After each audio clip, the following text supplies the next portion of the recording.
Those who cross swords with President Putin rarely prosper for long. And so, a life or death drama plays out on the runway of a Russian airport.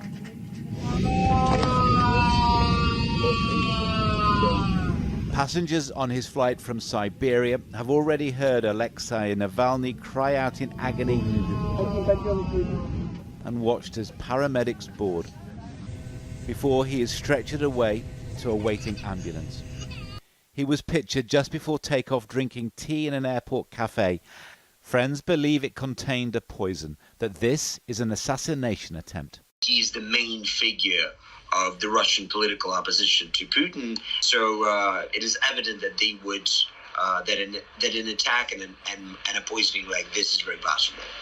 Pyotr Verzilov should know, a long-time dissident who outraged Putin with this World Cup pitch invasion in Moscow, who believes he too was then poisoned as an act of revenge. I started losing my eyesight, started losing my coordination. I wasn't able to walk.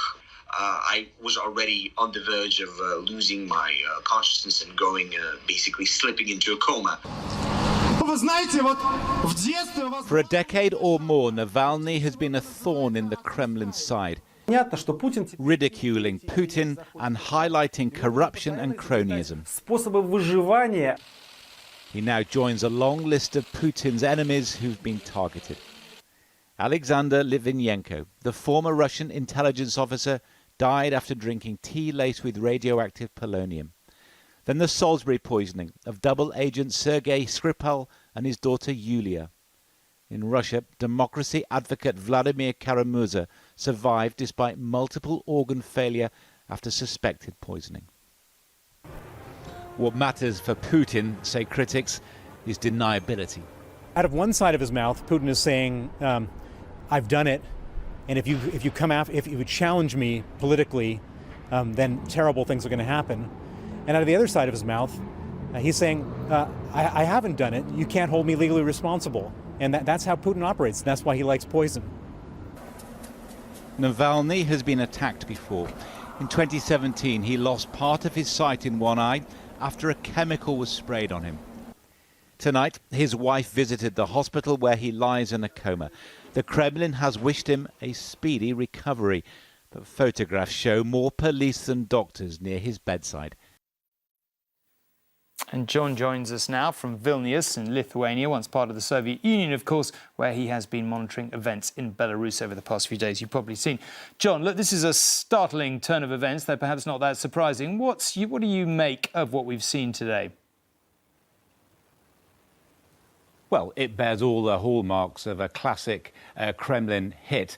And the cafe where he had that fateful cup of tea has been sealed off by Russian police. What we know is that he fell suddenly, very dangerously ill. He's unconscious. He's on a ventilator and is in a Russian hospital, which his family are very firmly of the opinion of is not the best place for him to get better. They want him desperately out of Russia.